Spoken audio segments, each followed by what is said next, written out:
All right, so let's go ahead and get into some of the information here on development and the global economy. Um, so you've watched some of the other videos, or at least you should have so far, which is that you should have taken a look at the one on Walmart and China and some of the way in which the US and Chinese economies have become very entwined since like the late 1990s. And also the ones on inequality and talking about comparative advantage and that sort of thing. But there's a few other concepts that I want to make sure that we kind of are on the same page here. In terms of what I'm going to talk about is we're going to talk about the concept of development, how we measure that. And you have to think about it this way. People all the time use terms like a developed country or a developing country. And we need to talk a little bit about where that idea came from and what that really means in terms of how well off or how good life is in different places. But we also need to look at how this process of development really connects to larger concepts of globalization. And then the last thing we're going to consider here is what's the future of globalization after the pandemic that we are experiencing now, where a lot of the global linkages have really been kind of severed and broken apart.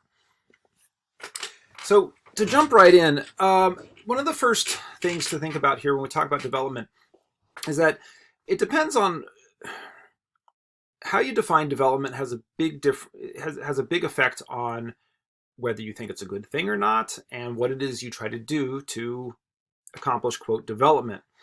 Because to some people it means that you have more money. To others it means you have more access to resources. To others it's that people are feeling kind of fulfilled and happy. Some places it means that you have more education or perhaps better health care or better infrastructure to take care of people. So, what does development really mean? And one of the key things here is development just mean economic development in terms of like just economic growth and that you have a lot of money and a big economy? Or is there something different? And so we're going to kind of get into some of these ideas. Now, my starting point here is that most of you probably have used these terms, right? First world and third world. We don't talk about the second much, and I'll talk about where that went. But most people know that the first world is sort of what we think of as sort of the world's wealthy countries, generally democratic, capitalist countries that are kind of well off. We call it the first world. And as most people are aware, this leads to jokes like first world problems, such as this, right? Or things like, oh, my house is so big, I need 2 wireless modems, or, these sort of things. But anyway, so first world is usually thought of as like the people that are well off. The third world is usually what we think of as these poor countries that are not not doing so well. But what gets left out of some of these things is the second world.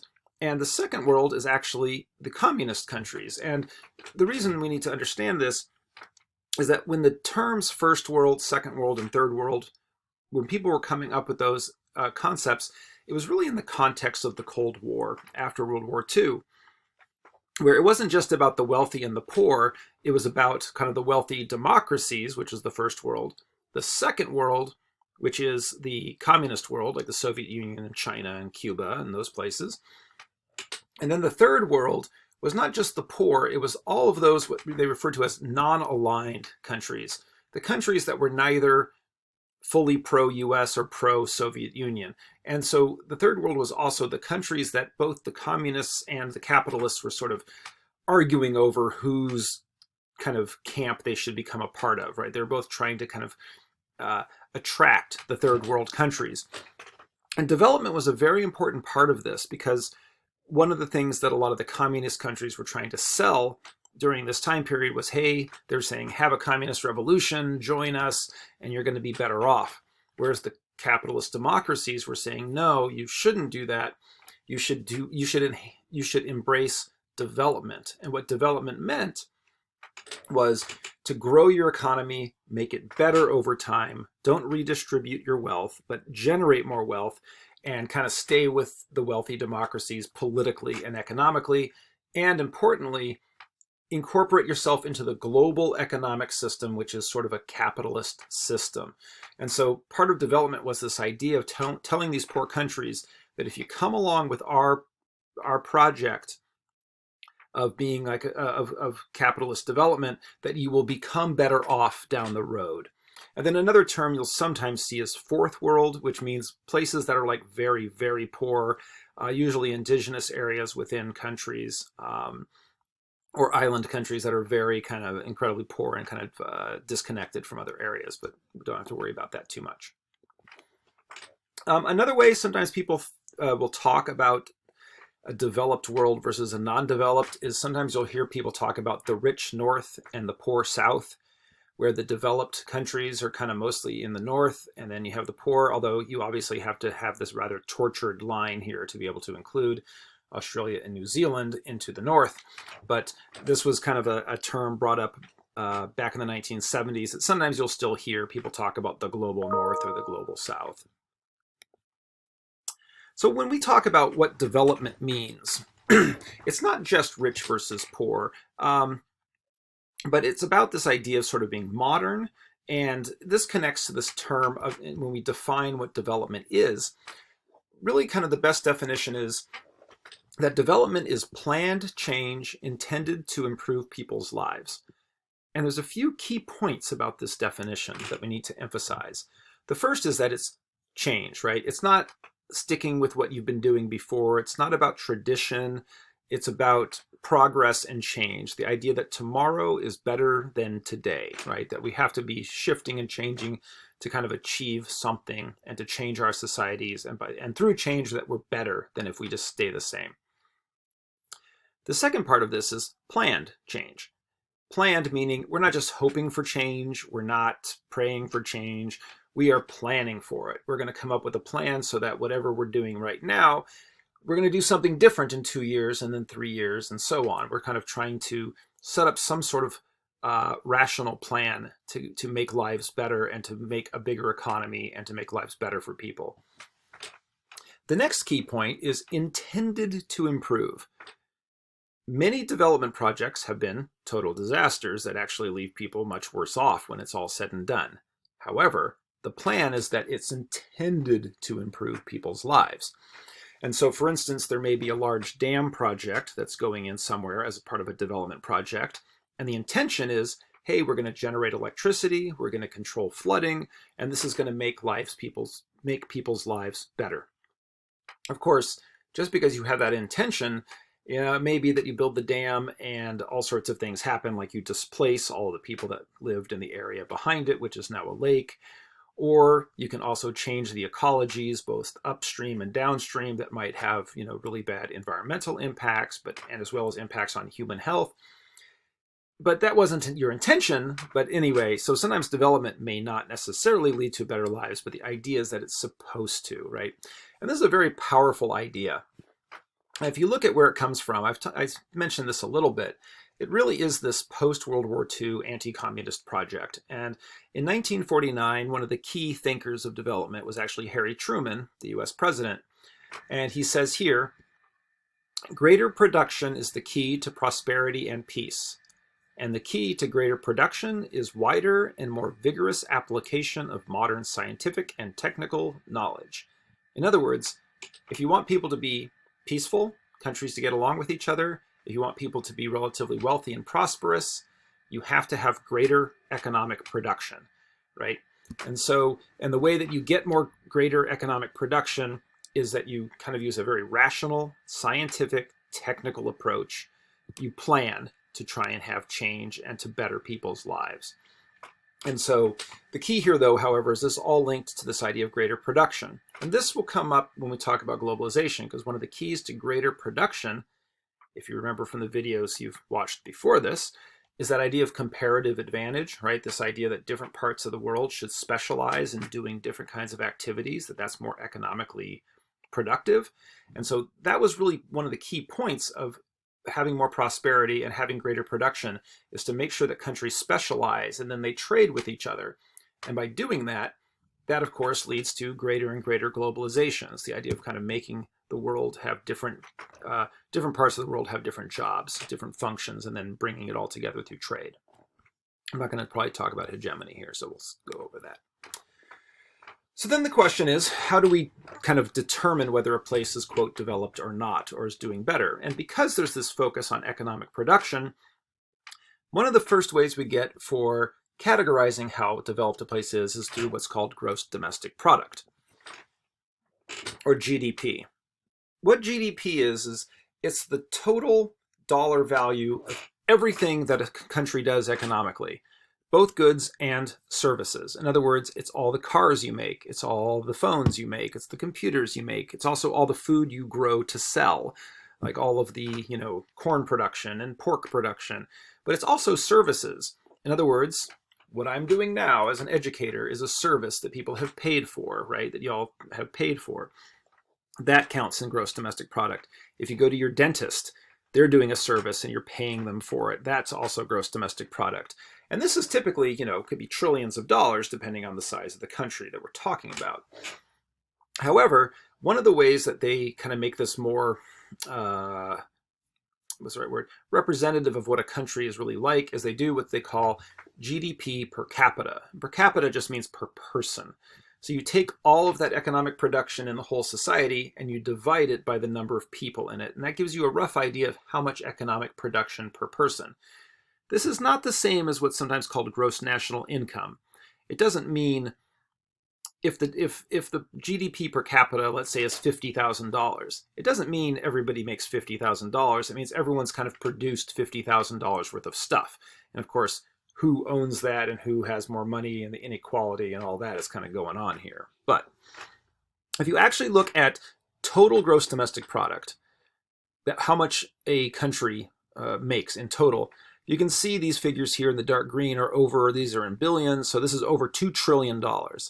So the US is up there, but so is China, so is Brazil, so is, looks like Russia, and some parts of Europe. But remember, this is not per person. So India actually has this giant economy that brings up trillions of dollars. Now, if we divide it per person, however, now it looks a little different because yes, India creates a lot of stuff, but there's a billion people. And so if you split it up, you'll see that India actually comes out rather poorly here. They make about $2,000 to $5,000 worth of goods and services per person. Whereas over here in the US and Canada, and Australia, you're talking about over $40,000 of stuff, of economic production per person. So you can see that if you divide it by per person, Russia doesn't come out as good, etc. And so China, this is an old graph. China's actually gotten quite a bit better. But that's one way we measure how developed a place is. And if we actually look at gross domestic product and where it all comes from, we're in the middle of some massive shifts in terms of where all the gross domestic product in the world is being developed. So in the year 2000, the United States attributed about 24% of the world's gross domestic product was from the US. The European Union added about another 24, 25, or I guess, 20 something percent. And Japan had another pretty big chunk. And if you look at the rest of the world, the Asian tigers are things like Taiwan, Hong Kong, Singapore, some of those big economies. But then you see China and India, they had relatively small chunks. Fast forward to where they think this is going to be in 2040, and it's very different. United States, European Union, and Japan are going to go from being 50% of the global economy to being about 20% of the global economy. And you'll see that China and India, which had been 16% of the global economy, is expected to be about half of the global economy, and the Asian tigers another 12%. Sorry, I got slightly cut off here. So the balance of sort of economic power in the world is shifting quite dramatically, actually, towards Asia. I put these in the PowerPoint, but I don't have time to really get into it too far. But there's these great visualizations of just how strong the economies of Asia have become in the last couple of years. And this first one is a list of, the second one is a list of kind of where China ranks in terms of global leadership in a lot of economic categories. And it's definitely taken over the top spot in all sorts of categories. Like it has more billionaires than any other country now. And a lot of other economic indicators, it does very, very well. It also has the largest middle class now in the world, because even though the percentage of their population that's middle class is not the same as the US, the fact that they have over 1 billion people means that that middle class is actually, in terms of numbers, larger than the US middle class. And that makes a difference because that means they have more spending power, and they're the people that are the tourists and the people that are buying stuff. And it definitely shifts the balance of power and development in the world. So, in other words, when we talk about development, a lot of these economic growth approaches that talk about developing an economy by having more money, having gross domestic product, assume that the problem is that you don't have enough money, right? If you are poor, that makes sense. You don't have access to resources. You have maybe poor health, poor education. They'll say, hey, why don't you get more money? And one of the people that really helped develop this idea of what we think of as development in the world is a guy named Walt Rostow. And it's one of the people's names that you actually have to know for this class. So Walt Rostow wrote this thing in 1960 called The Stages of Economic Growth, a Non-Communist Manifesto. And he tried to make this, he was arguing that what you should do in your society if you're poor and you're not getting the basic needs of your population met is he was arguing against the communists, right? Instead of saying he was saying don't redistribute the wealth. He would say grow your economy. The idea is that sometimes they call make the pie bigger. So if this is your whole economy, and let's say the rich have half of it, just for easy math, the communists may say, well, let's divide it up more evenly so different groups of people have more of that pie. However, his answer for Walt Rostow was like, no, don't change the percentages, just grow your economy and make it bigger. So even if it's not evenly divided, everybody's better off. Because if the poor only had, say, half of the economy between all of them, well, if you make the economy bigger, everyone's still better off, even though the rich are even better off. He's like, don't redistribute your wealth, just create more. And he had this idea for how poor countries could climb the ladder and become a wealthy, developed country. And his argument basically went like this. He had this 5-step plan, and he said, you may start as a traditional society, limited technology, not a lot of economy, you're poor. He said, then if you start to develop things that you can sell, like usually at first this is things like agricultural products. Maybe you could grow cotton and put that on the world market, or you could go into mining and say have coal or gold or silver or whatever and sell that. Then you can take the money from this and develop a manufacturing sector. In other words, you can take the profits from selling minerals or agricultural products and start building factories. And then you can start making more complicated products, automobiles, computers, whatever it might be. Then as that starts to succeed, you take the profits from that and you diversify into being able to manufacture a lot of different things. Or you also go into things like banking and finance, software engineering, all these sort of things. And then eventually you get to this level of what he calls high mass consumption, where you're a society that's relatively well off, you have very diversified industries, and everyone's going to the mall and is very, very happy, right? And so this is where we get the idea, like sometimes people will talk about poor countries and they call it the developing world. That comes from this model. The idea is that if you're stuck down here somewhere and you're poor, don't worry, because if you keep working at it, you'll eventually get up here with all the rich countries. You're developing. You're not there yet. It's a very hopeful sort of way of thinking about things, because what it's saying is that there's not the haves and the have-nots. They're saying there's the haves and the soon-to-haves. If you don't have it, don't worry, you'll get there if you follow this plan and you industrialize. But there's some problems with this theory. It's been criticized for a number of reasons. First of all, it assumes that countries are all going to go through this sort of on their own, as if they're not part of a larger global system. And I'll talk more about that in a second.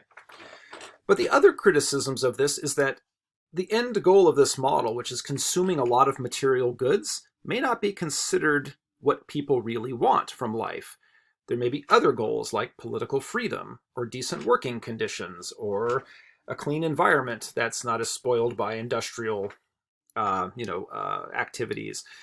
There could be all sorts of other things that, being more educated, have more, being healthier, these sort of things. And so it doesn't take that into account. It just says that to succeed means that you have a lot of stuff to buy. But there's also, I want to go back to this first point. It suggests that countries and regions kind of develop somehow as if they're all by themselves. And this is where this is really kind of problematic. Because this model comes from historical, the model here comes from a history. It comes from the history of how the United States and European countries developed. They went through this process. Like, say, let's say Britain. Britain went through this process, right? They started out kind of traditional, then they developed like coal mining and agricultural products. Then they had a big textile and manufacturing and shipbuilding sectors and blah blah blah. They go. But the thing is when they were going up this ladder, this was 200-300 years ago, and when they did it, they had an advantage. If you look at the geography of the world, which is European countries were doing colonialism. They were taking wealth from all over the world and bringing it back to Europe and investing in these things. And also, when they were doing it, they were the leaders. So like, for instance, when Britain developed its manufacturing industries, they didn't have to compete against anybody because they were the first country, among the first countries to develop factory systems. And so they were massively out competing what people could do in India or Africa or Latin America. The other thing is they were taking the profits of some of their colonial enterprises, such as the slave trade or Spain and all the gold and silver they were mining in South America and all that, and they were investing in these things. So if we take this idea and say, look at it and say, talk about Nigeria today and say, look, this is what Britain did, this is what the US did, this is what France did. Somebody from Nigeria could say, well, yeah, but when England was doing this, they were taking money from the rest of the world and didn't have competition. If Nigeria tried to do it, well, they can't really reverse colonize and take over England and take all of its resources back to Nigeria. And if Nigeria is going to try and industrialize, they already have to compete against countries that already have a stronger foothold in the entire world system. And so for that reason, you should be very skeptical that every country could do this. And another big thing here is that if every country became rich, it actually, in a sense, doesn't work that way. Think about this for a second as like a thought experiment. If everybody in the world made $1 an hour, is that any different than if everybody in the world made $100 an hour? It isn't, because the way in which you pay for things has to do with how much it costs to make it. And if the people making something else make $1 an hour and so do you, then you can each exchange things that it cost you an hour to make. If I make $100 an hour and you make $100 an hour, then whatever you make in an hour still takes an hour of my labor to pay for that, right? If that makes any sense, right? In other words, if everybody's rich, then nobody's rich, because wealthy is actually a relationship, right? So like if I make $100 an hour and you make $1 an hour, well then I can, then in 1 hour I have enough money to buy what it takes you 100 hours to make. That's what makes me wealthy, is the difference, not necessarily some absolute number. And this models, it can be critiqued for that by saying like, well, we can't all be kind of wealthy countries, because the reason why some countries are wealthy is because they are essentially have an advantage over other countries and other industries and people with lower wages. Okay. So this leads to a second theory of how development and the global economy works. It's a paradigm, which means sort of a way of thinking about the world, a worldview, that sees economic growth as occurring at the expense of others. And this is called world systems theory. And it's a way we divide up the world based on the idea that exploitation is going on, that some countries are essentially taking wealth from others. So the idea of the world system theory is that all the countries in the world are independent, but they're linked by competing with each other politically and economically. And the way world systems theory thinks about the world is that you have a core, a periphery, and a semi-periphery. And let me explain what that means. Whoops. Do I not have my map? I do not have my map. Okay. Basically, the idea is this, is that there are wealthy countries that they call the core, the United States, Western Europe, Japan, and that essentially the reason they're wealthy is because they are taking resources and pulling in income from Latin America, Africa, Southeast Asia, South Asia, these kinds of locations. And that the reason that one region is rich and one is poor is because they are related in a particular way. The people in those other areas get paid less. Their economies aren't quite as developed as the ones that are wealthier. And so it results in basically the wealthy country being able to somewhat exploit the poorer country and maintain its relationship of dominance. But one of the other interesting points is that with world systems theories, it says that which parts of the world are rich and which are poor changes over time. So think about it this way. If you go back 500, 600 years ago, is North America the wealthiest place on the planet? Not by any stretch, right? Back then, places like China were actually better off, and Europe was far better off. And so those were the core areas. And now you still see the shifting, like I was just kind of showing in those things with how the global economy is shifting more towards Asia, towards India and China. The theory is that China is becoming one of the core places and other places are kind of sinking in relationship to it. And so this model assumes that, again, everybody can't be rich. Some places are going to be better off than others, and that could potentially shift around over time. But there's another key point here, which is economic growth may not be the only thing that means that we are having a good life, right? So the idea is that does economic growth or production really define everything we want our lives to be? And because there are some questions about that, there are some other ways of measuring development besides gross domestic product and looking at economics.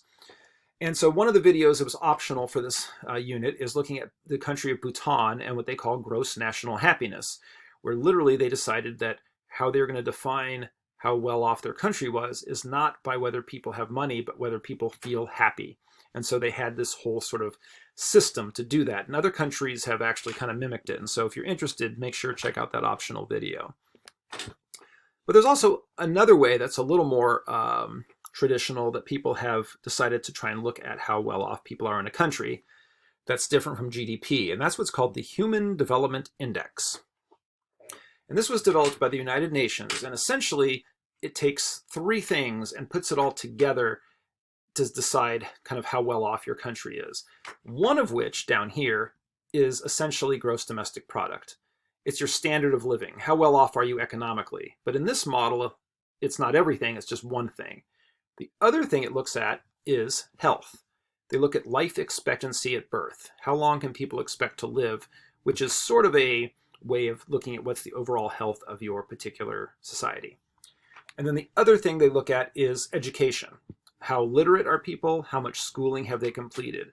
So the idea here is that if people are healthy, if people are educated, even if they're relatively poor, they're going to come out looking good because they've still got good health and good education.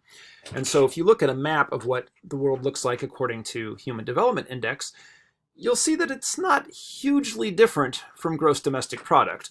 But one thing you'll notice that there are places that come up high here, like Iceland, Ireland, Norway and Sweden, South Korea, that may not have like super high economic levels, but have such good health and such good education systems, they come out high. The other thing you'll notice is some places like China and India come out a little worse here, because even if they have a lot of economic development, their education and health systems are not great. And so it kind of shows that they're not as developed in that way. So that's just another way to think about development. Okay. The last way we can kind of think about development in terms of numbers is what's called the GINI coefficient. And what this does is it looks at what is the inequality in your country. Because you could say a place has a gross domestic product of $50,000 per person. Well, we all know, say in the case of the United States, that doesn't mean everybody makes 50,000. It means some people make 3 billion and some people make like, $10,000. And so what the GINI coefficient looks at is how much inequality is there in a society? What's the spread between the wealthy and the poor? And that other video you watched about inequality in the US, if you haven't seen it, stop this, pause, and go back and look at it. This talks about measuring countries by how unequal their economies are. And you can see that the US is actually comparable to China right now, but there are countries that are worse. Places in Southern Africa have even more extreme inequality than the US, but there are other places that have much, much less inequality, like particularly in Europe, like in Sweden and other areas here. Okay. And again, this is that video that you can have watched. Okay. And then one last point here is that, that video we watched talked about income inequality within the United States. And that's what all of these things are looking at, is what is your income inequality within your country? But you have to remember, there's also major inequality between countries. Like, yes, we have a lot of inequality in the United States, But the difference between, so there's a difference between our rich and our poor. But you think about the difference between, say, the rich in the United States and the poor in South Africa, and now you have a massive difference between the rich and the poor. And so you have these global inequalities, not just within countries. Yeah. Okay. I'm just going to pause this for a second. Okay. So then just linking to this next point, which is about inequality and globalization, right? Like, so this idea that there's definitely these huge differences of inequality across international boundaries. And this is one of the things that that video you watched on China and Walmart really gets into, which is that the whole reason why all these factories moved to China is because you could pay people there like a couple of dollars a day, whereas in the United States, you'd have to be paying people at least like $10 an hour. And so because of that massive difference in terms of that massive inequality internationally, once you set up the rules of trade to be able to legally move things back and forth without a lot of taxes or tariffs on them, which are basically a tax you put on products that you're importing, that all these factories moved. And one of the interesting things in terms of what this did to inequality is that in the United States, it made it worse because it took these factories in the US that had US owners, moved the factory, so then the US workers didn't have the jobs that were good kind of manufacturing jobs. Those went to China. Of course, they were paid much less, but the profits to those companies still kept accruing back in the United States, even though the jobs were in China. And so what it meant is that for the American population, the working class got smaller because they no longer had those manufacturing jobs, but the people that owned those industries got richer and richer and richer. And so by moving manufacturing to China, it actually had the effect of increasing inequality here in the United States, making the rich richer and the poor poorer by moving things somewhere else. And so globalization in that case actually helped cause more and more inequality here in the US. And so that's one of the things that also drives globalization. One of the reasons you move your factory somewhere else is to get cheaper labor. And then the reason you move your products overseas to sell them is to try and put your products in front of people that have more money that can buy them. And this, of course, is tied to this idea of the division of labor. We talked about this earlier in the semester, but it's important to bring up here again. This idea that different people in a society do different things, and that at the international level, you get the international division of labor, which is this idea that not just different people do different things, but different places focus on different kinds of productive activities, and then you trade back and forth. And this leads directly to that idea of comparative advantage of that video that you watched about Gilligan's Island and all of that, which is that comparative advantage is really important because there's a benefit economically. You're much more productive overall if people specialize at kind of what they're least bad at, I guess is a good way of putting it. And so this means that you're going to get even more differentiation, even more international division of labor, more specialization, and therefore more trade to kind of make everything work. I mean, a good example of that is if you think about, like, they say the shoe industry, the people buying, say, sports shoes may predominantly be in the United States and Europe and maybe China at this point. But the way that you have to make those shoes is you may assemble them in China, but a lot of the materials come from Australia, say the leather or the rubber from Malaysia. And so you actually have people extracting things in different parts of the world and then shipping them all to China to then package them all and then putting them on ships to go sell into Europe. Meanwhile, the profits from that is moving back to the United States. So the fact that you have this comparative advantage of different places specializing in different activities means that you have these very complicated supply chains across the world, not just in terms of where the products are coming from, but also where they're being sold, and importantly, where the profits go. And so you have this very complex global system, and it's the system that right now is currently sort of being taken apart as the coronavirus has stopped a lot of these linkages between countries, right? Okay. And again, this connects then to looking at globalization and China and Walmart, and that gives that example of that kind of complex global system. And again, what's interesting is that this is something that is currently sort of fraying, but you would think post-pandemic is going to start coming back together again.